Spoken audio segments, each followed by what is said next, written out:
안녕하십니까. 국내 이슈를 통해 주식에 대한 투자 포인트를 찾아보는 크로스체크. 저는 오현진입니다. 오늘도 준비된 세 가지 기사 내용 살펴보도록 하겠습니다. 첫 번째 이데일리 기사입니다. 관세 철폐를 노리는 중국, 그리고 시진핑의 방미를 원하는 미라는 기사인데요. 미국과 중국의 1단계 무역 협상 관련된 기사 내용입니다. 최근에 이제 국내 증시도 그렇고 글로벌 증시, 미국 증시도 모두 1차 무역 협상에 대한 기대감을 강하게 반영하고 있는 모습입니다. 당연히 이제 지수에도 그렇고 경제에도 미치는 영향이 큰 이슈이기 때문에 현재 1차 무역 협상이 어떤 식으로 진행이 되고 있는지 살펴보도록 하겠습니다. 두 번째 한국경제 기사입니다. 유통주 관련된 내용인데요. 어제 같은 경우 유통주가 바닥권에서 수급이 유입되면서 단기에 급등했습니다. 최근에 유통주의 호재가 될 요인들도 세 가지 정도 나오고 있다고 하는데요. 유통주의 향후 전망까지 살펴보도록 하겠습니다. 마지막 한국경제 기사입니다. 이 부분에 대해서는 이제 약간 생소하신 분도 계실 것 같은데요. 코스피 200 지수에서 이제 한 종목의 비중이 30%를 초과하게 되면 그 초과분을 매도하도록 돼 있습니다. 근데 지금 삼성전자가 코스피 200에서 비중이 거의 30% 수준에 육박하거든요. 때문에 삼성전자에 대한 이제 펀드에서의 매도가 나올 수 있다는 우려감이니까 삼성전자 보유하신 분들은 눈여겨보시면 좋을 만한 기사 내용입니다. 기사 본문으로 들어가 보겠습니다. 관세 철폐를 노리는 중국, 그리고 시진핑의 그 방미를 미국은 원하고 있다라는 내용입니다. 1단계 무역 협상에 대한 기대감이 꾸준하게 이제 국내 시장을 밀어 올리는 모습인데요. 관련 내용들은 길게 설명돼 있지만 핵심적인 내용으로 간략하게 한번 보겠습니다. 핵심은 이렇죠.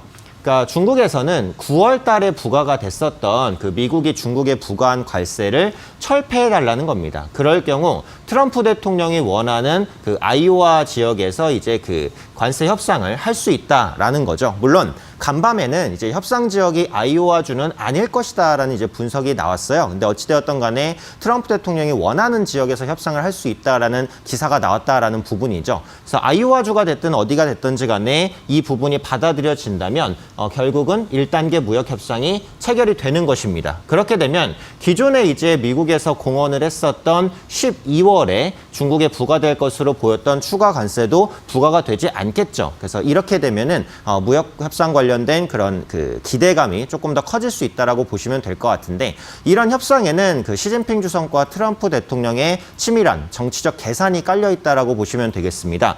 그래서 관련해서 이제 트럼프 대통령이 그동안 그 아이오와주를 계속해서 주장을 했던 이유는, 아이오와주 같은 경우 미국 내 최대의 대두 그리고 옥수수 등의 생산 지역이거든요. 그래서 이곳에서 서명식을 개최하면 핵심 지지층의 환호를 이끌어낼 수 있다는 게 트럼프 대통령의 계산입니다. 그래서 대통령의 이제 어떻게 보면 표심의 텃밭이 아이오와주에 있기 때문에 이곳에서 서명을 하기를 원했다라는 부분이고요.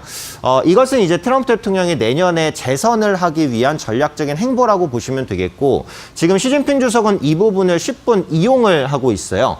그 이유를 보면 그 중국이 홍콩에 대한 통제를 전면적으로 강화하고 있거든요. 그러니까 예전에는 중국이 미국의 눈치를 보면서 홍콩의 직접적인 개입을 약간 꺼리는 그런 모습들이 나타났습니다. 근데 최근에는 대놓고 이제 홍콩에 대한 통제를 강화하고 있어요. 이 부분은 시진핑 주석이 트럼프 대통령의 재선을 어느 정도 돕고, 트럼프 대통령은 시진핑 주석에게 중국에 대한 내정 간섭을 하지 않는, 그러니까 모종의 이런 묵인이 있는 것이 아니냐라는 합리적 의심을 하게 만드는 대목이라고 보시면 될 것 같아요. 그래서 이런 부분들이 이제 맞물리면서 그 정치적인 수싸움이 치열하게 진행이 되고 있다라고 보시면 될 것 같아요. 근데 어찌되었던 간에 1단계 무역 협상이 합의 쪽으로 가고 있는 건 맞으니까 글로벌 증시에는 호재가 되고 있다고 보시면 되겠습니다.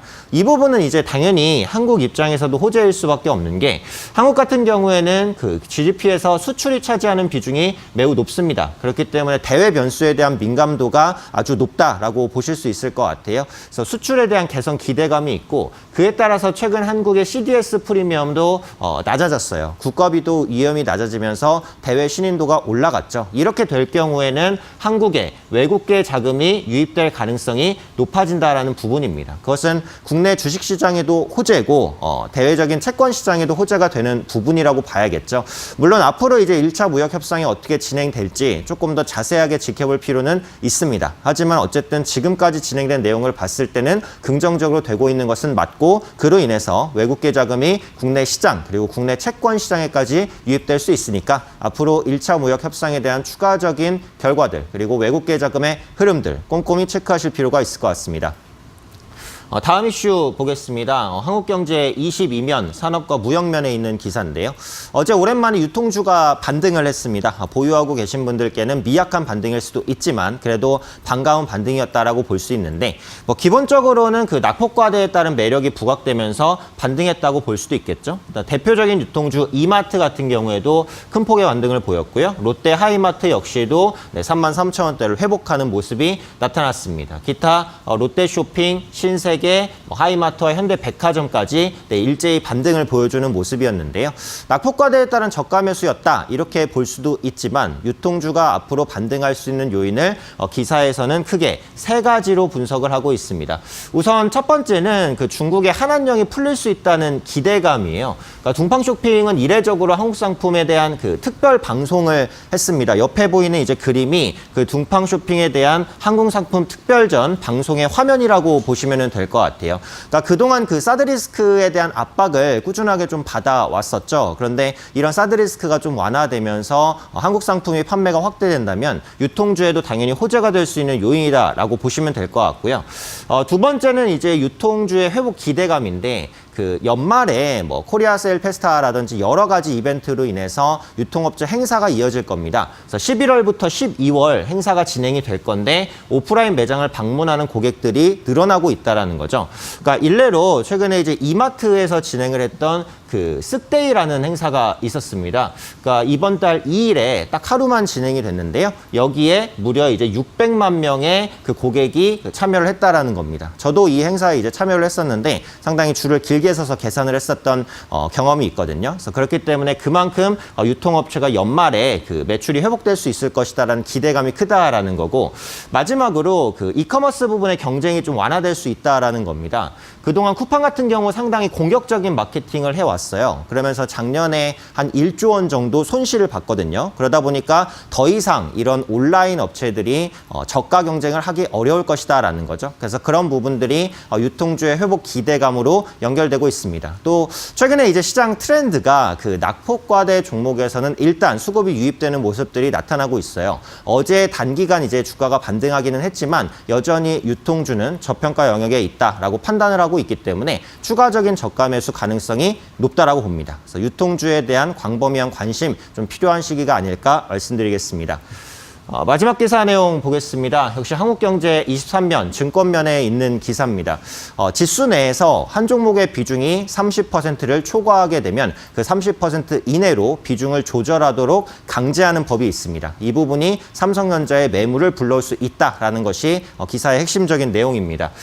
본문을 보시면은 그 한국거래소가 그 지난 11월에 앞서 말씀드린 대로죠. 한 종목이 코스피 200 지수에서 차지하는 비중이 30%를 넘어서면 그 30% 이하로 이제 비중을 줄이도록 하는 법이 통과가 됐습니다. 그래서 작년 말부터 시작해서 현재까지도 이게 적용이 되고 있는 상황인데요. 문제는 최근에 삼성전자 주가가 급등하면서 코스피 지수 상승률을 2배 이상 상회하고 있다는 겁니다. 그래서 삼성전자의 비중이 굉장히 높아졌다라는 거죠. 그래서 관련해서 그림을 한번 보시면은 그 9월 달 초까지만 해도 그 삼성전자가 코스피 200 지수에서 차지하는 비중이 27.77%로 30%가 안 됐습니다. 그런데 삼성전자 주가가 굉장히 가파른 이제 상승세를 보이면서 시가총액이 300조 원을 넘었고요. 그러다 보니까 코스피 200 내에서 차지하는 비중이 30.43%까지 올라갔다라는 거죠. 그러면 30%를 초과하는 비중에 대해서는 매도를 해야 됩니다. 이렇게 되면 뭐 자산운용사 아니면 뭐 인덱스 펀드 이런 부분에서 삼성전자 매도가 나올 수 있으니까 삼성전자 주가의 하락 전환 가능성이 높다. 이렇게 이제 보시면 될 것 같고요. 이게 이제 반영 시기가 또 중요할 것 같은데 기준일이 매년 5월과 11월 마지막 거래일입니다. 지금이 11월 초죠. 그래서 11월 마지막 거래일이면은 이달 말이니까 기준일이 얼마 남지 않았다라고 보셔야 되겠고 적용 시기 같은 경우 매년 6월, 12월 선물 만기일 다음 거래일입니다. 그러니까 정리를 하자면 11월 이달부터 12월까지 삼성전자에서 차익 실현 매물이 나올 가능성이 높다. 이렇게 보셔야 될 것 같아요. 물론 지금은 삼성전자가 30%의 비중을 살짝만 넘고 있어서 당장 시장 매물이 많이 나올 것으로 보이지는 않습니다. 하지만 여기서 삼성전자가 더 가파르게 올라간다면 생각보다 많은 물량이 삼성전자에서 나올 수 있다라는 주의가 필요한 대목이라고 보시면 되겠고요.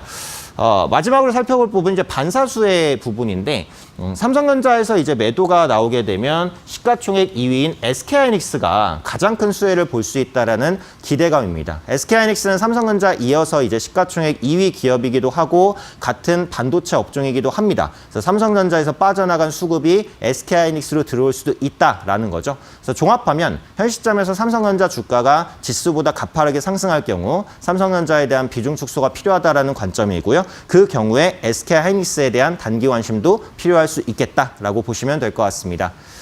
네, 이상으로 금일 준비한 3가지 기사 내용 모두 살펴보았습니다. 간밤에 미증시는 1단계 무역 협상에 대한 기대감이 선반영된 부분, 그리고 무역 협상 시기가 이연될 수 있다는 우려감 등이 반영되면서 잠깐 주춤하는 모습을 보였습니다. 금일 국내 증시도 단기 급등 이후에 약간 쉬어가는 흐름을 보일 수 있으니까요. 금일 시장은 좀 보수적으로 보시는 게 좋을 것 같습니다. 이상으로 크로스체크 오현진이었습니다.